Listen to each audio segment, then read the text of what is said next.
Sign की power 6 theta plus cos की power 6 theta को सिंप्लीफाई करके बताना है क्या वैल्यू आएगी। तो इसका आंसर डी है, याद रखना है। बट ये कैसे डी आएगा ये मैं समझा देता हूँ। ऑल्दो इसमें आप वैल्यू रख के भी ट्राई कर सकते हो कि आप कहोगे कि मैं थीटा को ना 45 डिग्री रख देता हूँ।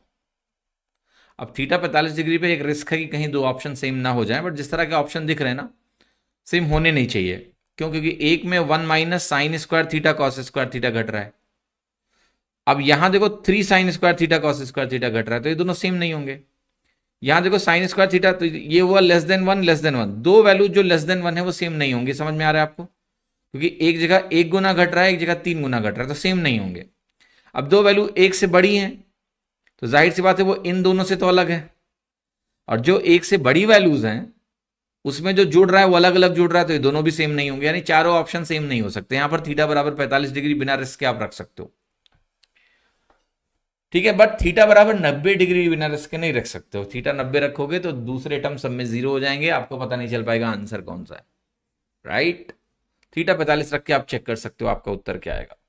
तो you can check that theta 45 रखा हमने, तो 1/√2 की पावर 1/√2 की पावर 6, और यही दोबारा भी आएगा क्योंकि 45 में दोनों बराबर होते हैं, तो एक तरह से वैल्यू आ जाएगी 2/8, यानी 1/4।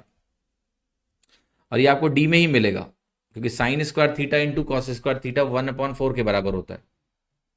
सो 1 माइनस 3/4 आपको डी ऑप्शन देगा, 1/4 आएगा। तो वैल्यू रखने का तरीका हुआ। बट ये याद रखना, ये एक्सप्रेशन ऐसा छोटा सा है यार कि इसको याद रखो। मैं इसका प्रूफ भी आपको देता हूं। देखिए, sign square theta plus cos square theta का अगर आप होल क्यूब करें और इसमें से आप ये घटा दें, 3 sign square theta cos square theta into sine square theta plus cos square theta. Basically मैंने आपके सामने जो वैल्यू लिखी है वो लिखा है a square plus b square का होल क्यूब, या आप ऐसे कह लो ए प्लस बी का whole cube minus 3ab into a plus b. तो ये value a cube plus b cube के बराबर होती है। तो ये वैल्यू साइन की पावर 6 थीटा प्लस कॉस की पावर 6 थीटा के बराबर होता है। यहाँ sine square plus cos square theta 1 हो गया, यहाँ पर ये वैल्यू 1 का क्यूब 1 हो गई। अल्टीमेटली आपको इसकी वैल्यू मिल गई 1 minus 3 sign square theta cos square theta. ये आप सभी को ध्यान रखना है, बहुत ही इंपॉर्टेंट एक्सप्रेशन है ये। एक एक्सप्रेशन और भी ध्यान रखिएगा कि साइन की पावर 4 थीटा प्लस कॉस की पावर 4 थीटा, इसकी वैल्यू अगर आपको कभी लिखनी हो तो ये होती है 1 minus 2 sine square theta cos square theta, क्योंकि ये बनता है sine square theta plus cos square theta का whole square minus 2 sine square theta cos square theta. उसमें sine square theta plus cos square theta 1 के बराबर हो जाता है, and that is how it is. अगर मैं एक एक्सप्रेशन आपके सामने और लिखूं और वो है कॉस की पावर 4 थीटा माइनस साइन की पावर 4 थीटा, तो ये जो वैल्यू बनती है ये आपकी बनेगी cos square theta minus sign square theta के बराबर।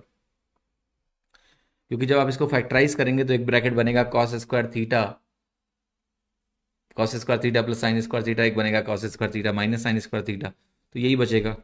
और आपको ये भी पता होगा कि यही जो वैल्यू होती है इसको हम कॉस 2 थीटा के नाम से भी जानते हैं। सो देर आर मल्टीपल वेज ये सारे एक्सप्रेशन एग्जाम में यूज होंगे और आप इनको जानिए तो बेहतर होगा। तो जो कुछ मैंने इस पेज पे लिखा है वो महत्वपूर्ण